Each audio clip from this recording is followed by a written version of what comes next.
En este video expandiremos un par de conceptos sobre la demanda. Primero que nada, la demanda se refiere a la relación que existe entre el precio de un producto y la cantidad demandada por él mismo. Nosotros siempre tenemos en un plano cartesiano que el precio siempre está en el eje vertical y en el eje horizontal tenemos la cantidad. Puede ser cantidad demandada, como es en este caso, pero también puede ser la cantidad ofertada. La demanda básicamente representa que existe una relación negativa entre precio y cantidad demandada. Es decir, que en la medida que vaya subiendo el precio, la cantidad demandada va a disminuir. Y lo inverso también es cierto. En la medida que vaya bajando el precio, la cantidad ofertada va a aumentar. Esta representación gráfica tiene una explicación muy sencilla. Si nosotros estamos asumiendo que nuestros consumidores son racionales, lo que ellos van a estar tratando de hacer es maximizar la utilidad, es decir, el placer o la felicidad que les da la compra de algún bien o servicio, van a tratar de maximizar su utilidad sujeto a, esto simplemente es shorthand para eso, subject to, una restricción presupuestaria.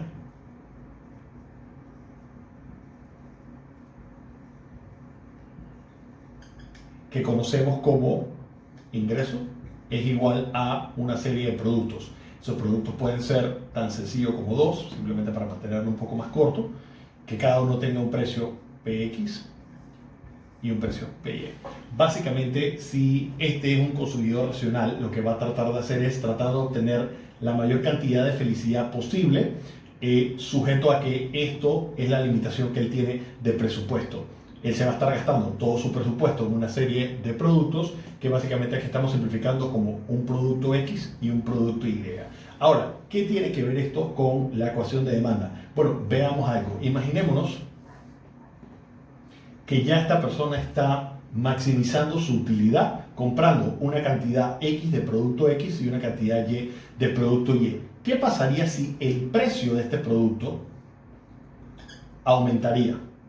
Bueno, ciertamente si el precio de este producto aumentaría, podría seguir comprando la misma cantidad de producto X de antes, pero ¿a costa de qué? A costa de disminuir el consumo del producto Y, siempre y cuando él quiera mantener constante su ingreso. La única manera en que él pueda comprar la misma cantidad, voy a poner esto en otro color, la misma cantidad del producto X y mantener la misma cantidad del producto Y es si tiene un aumento en el ingreso. Si esa no es la circunstancia y se tiene que mantener este ingreso constante, pero si aumenta este precio, él va a tener que sacrificar, ya sea o no va a poder comprar la misma cantidad de X o no va a poder comprar la misma cantidad de Y.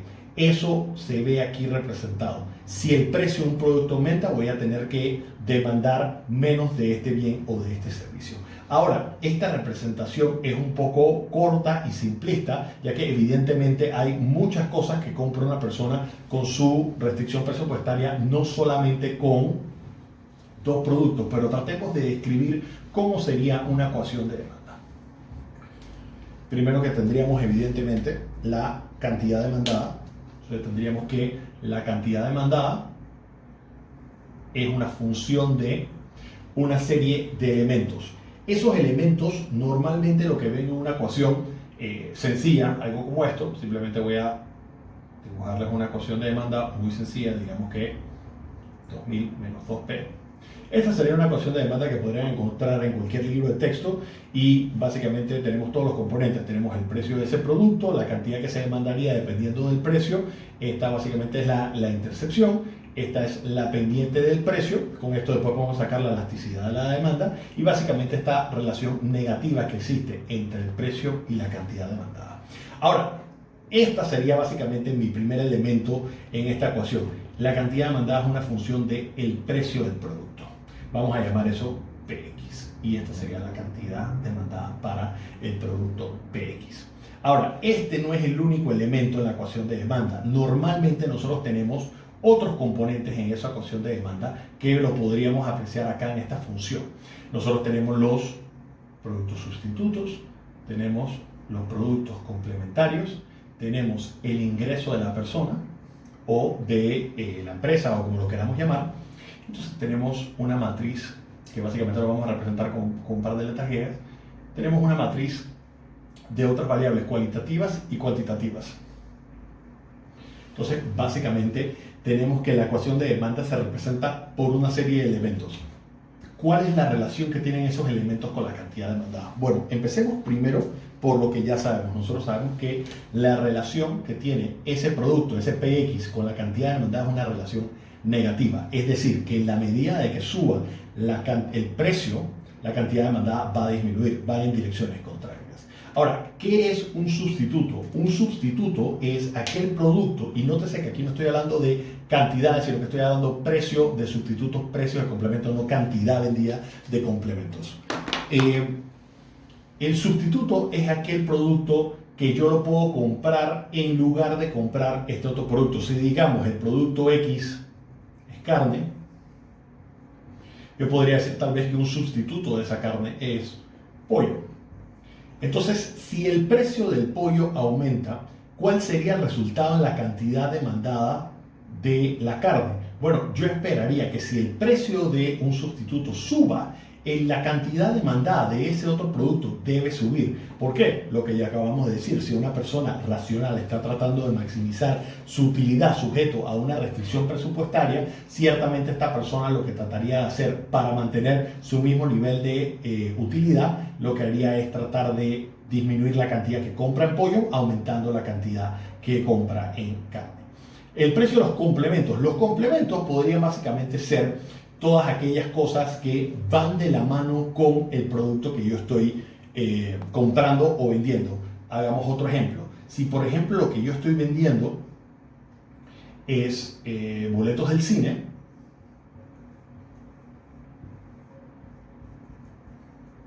ciertamente el sustituto de boletos del cine podría ser, por ejemplo, tener suscripción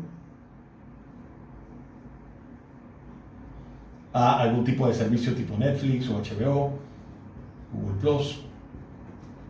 Dijo que no Google Plus, sino Disney Plus o Amazon Prime, etc. ¿Cuál sería el complemento de boletos del cine? Bueno, ciertamente muchas personas les gusta comprar palomitas de maíz, vamos a usar en inglés popcorn, cuando van al cine. Entonces, ¿existe algún tipo de relación entre este producto que es el popcorn y los boletos vendidos? ¿Qué pensaría yo si el precio de un complemento aumenta en relación al boleto del cine? Bueno, yo esperaría que la persona al final va a ir al cine independientemente del precio del popcorn. Pero digamos que estamos hablando de lo contrario. ¿Qué pasaría si, por ejemplo, estos productos son complementarios y el boleto del cine sube? ¿Qué le pasaría a la cantidad demandada por popcorn? Bueno, ciertamente la cantidad demandada por popcorn debería disminuir. O sea que el efecto que tiene el complemento es el mismo que si fuera el mismo producto, o visto de otra manera, el efecto contrario al sustituto. O sea que esto también tiene una relación negativa con la cantidad demandada. A medida que el precio de un complemento aumenta, la cantidad demandada por mi producto X debe disminuir. El precio de ya sea un sustituto o un complemento podría ser fácil de identificar, capaz tendría hasta cierta lógica, pero cuando estamos hablando de los ingresos se vuelve un poquito más tricky y un poquito más desafiante. El signo puede ser tanto positivo como negativo. Explico con una analogía muy sencilla. Nosotros tenemos realmente dos tipos de productos cuando estamos hablando de ingresos. Tenemos aquellos productos normales, que son aquellos que la cantidad demandada aumenta cuando tenemos un aumento en el ingreso, y tenemos los productos inferiores, que son aquellos que la cantidad demandada aumenta cuando el ingreso disminuye. Un ejemplo de productos normales es, por ejemplo, cuando uno está comprando productos que ya sean de mejor calidad o productos premium,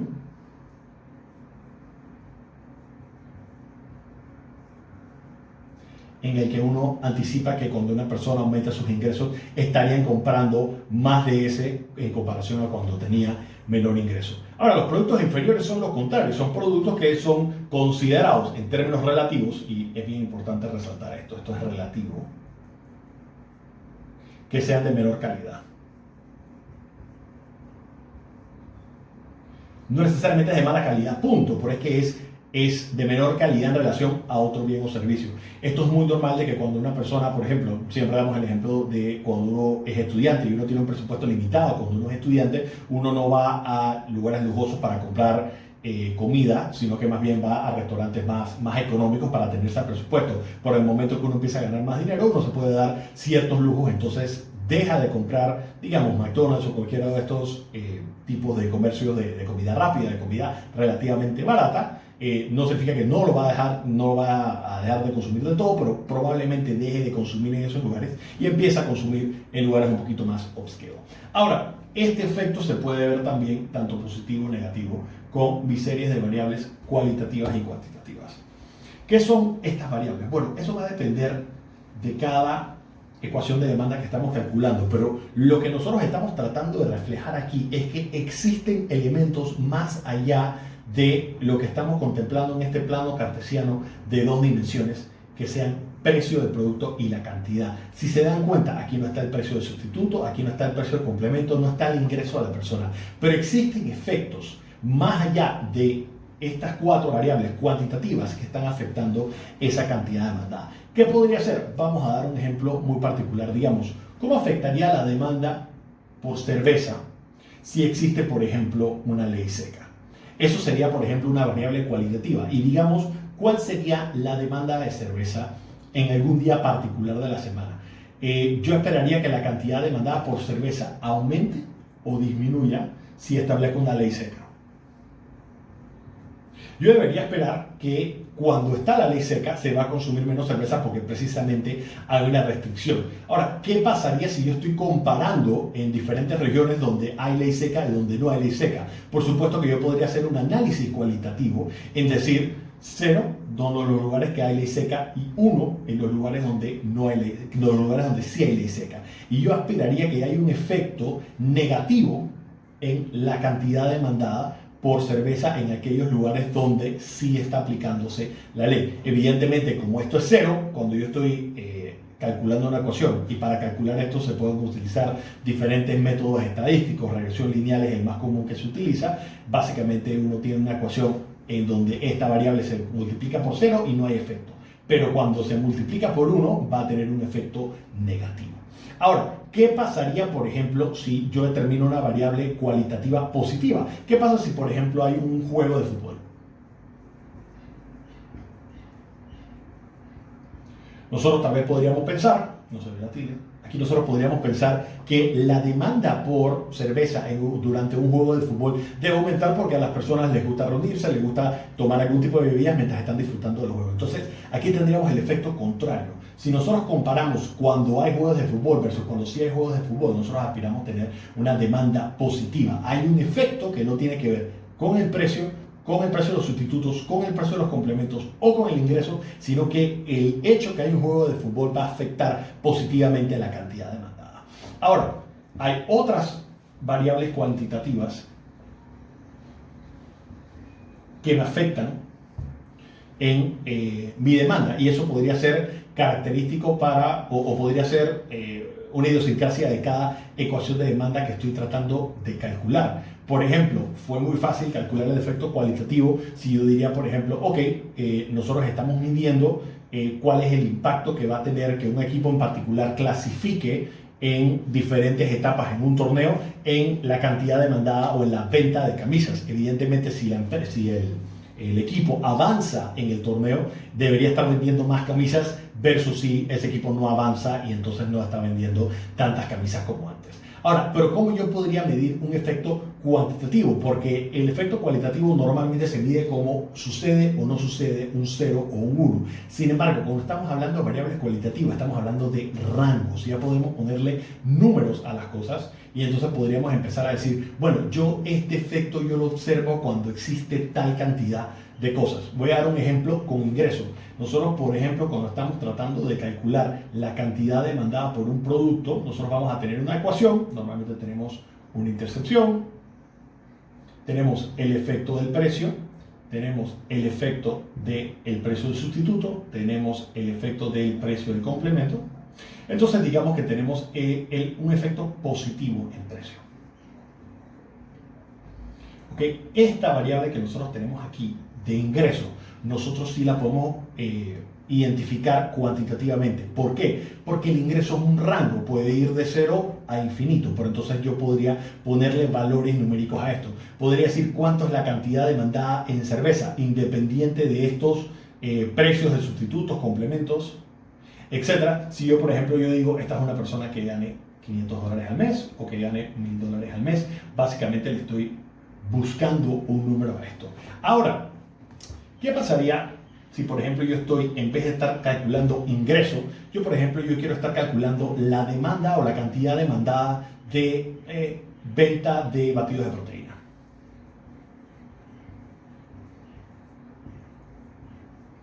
Y yo digo que existe una relación directa, esto es una hipótesis hasta que se demuestre estadísticamente, pero digamos que yo tengo una teoría en la que dice que hay un efecto positivo en una variable cuantitativa que no es ninguna de estas, que es número de gimnasios. Vamos a poner aquí G. Y yo digo que en la medida de que haya mayor número de gimnasios en una ciudad, en un pueblo, en una región, va a aumentar la cantidad demandada de venta de batidos de proteína. Entonces, ¿cómo lo podríamos medir? Bueno, como se dan cuenta, gimnasios es una variable cuantitativa que se puede medir en rangos. Pueden existir 0 gimnasios como pueden existir 100 gimnasios en una determinada región, pero el punto es que le puedo ubicar una gran cantidad de valores que no necesariamente es 0 o 1. Podría volverlo una variable cualitativa y decir, bueno, normalmente donde hay gimnasios se vende más, pero estaría dejando de capturar el efecto que existe para poner el número, porque puede que el efecto de tener 10 gimnasios es diferente a que si hay 100 gimnasios. Puede ser que, por ejemplo, haya, esto es muy normal en economía, tenemos el concepto de Law of Diminishing Return. No necesariamente a medida de que va subiendo el número de gimnasios es un aumento lineal en la venta, sino que tal vez llega un punto en que sí, invertir en más gimnasios no va necesariamente a hacer que el aumento de la cantidad demandada de proteína aumente. O podría también decir que, bueno, la cantidad de batidos de proteína que se consumen puede ser una función del porcentaje de la población, no necesariamente de la cantidad de gimnasios que existen, pero el porcentaje de personas que son, digamos, atletas. O si quiero ser inclusive más específico, el porcentaje de personas que son veganas y necesitan algún tipo de suplemento dietético.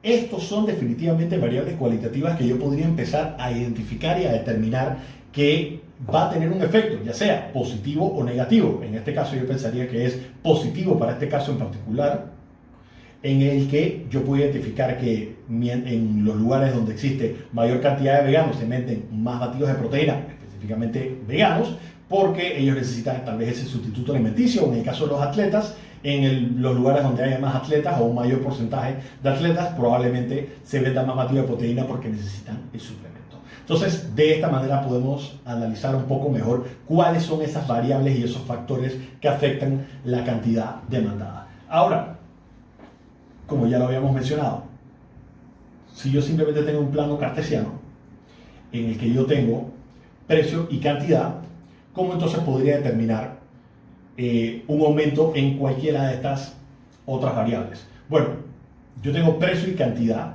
y cualquier cambio se va a ver sobre esta línea, pero cuando yo tenga, digamos, algún efecto en alguna de estas, yo tengo que mover toda la curva, ya sea para arriba o para abajo, o para la izquierda o para la derecha. Si, digamos, yo tengo un efecto positivo, como por ejemplo hay un aumento en los ingresos, estamos hablando de un producto normal, ¿cómo impactaría esto la demanda o cómo lo reflejaría? Básicamente hay un desplazamiento de toda la curva de la demanda, manteniendo la misma pendiente hacia la derecha. Ahora, ¿qué pasaría si, por ejemplo, disminuye el precio de un sustituto? Eso quitaría de mi demanda, entonces el efecto sería un desplazamiento hacia la izquierda, pero de toda la curva. Entonces, de esta manera podemos empezar a analizar cuáles son los factores que influyen en la demanda y cómo un cambio en ellos podrían entonces llevarnos a concluir si esto va a aumentar o disminuir la demanda y por cuánto.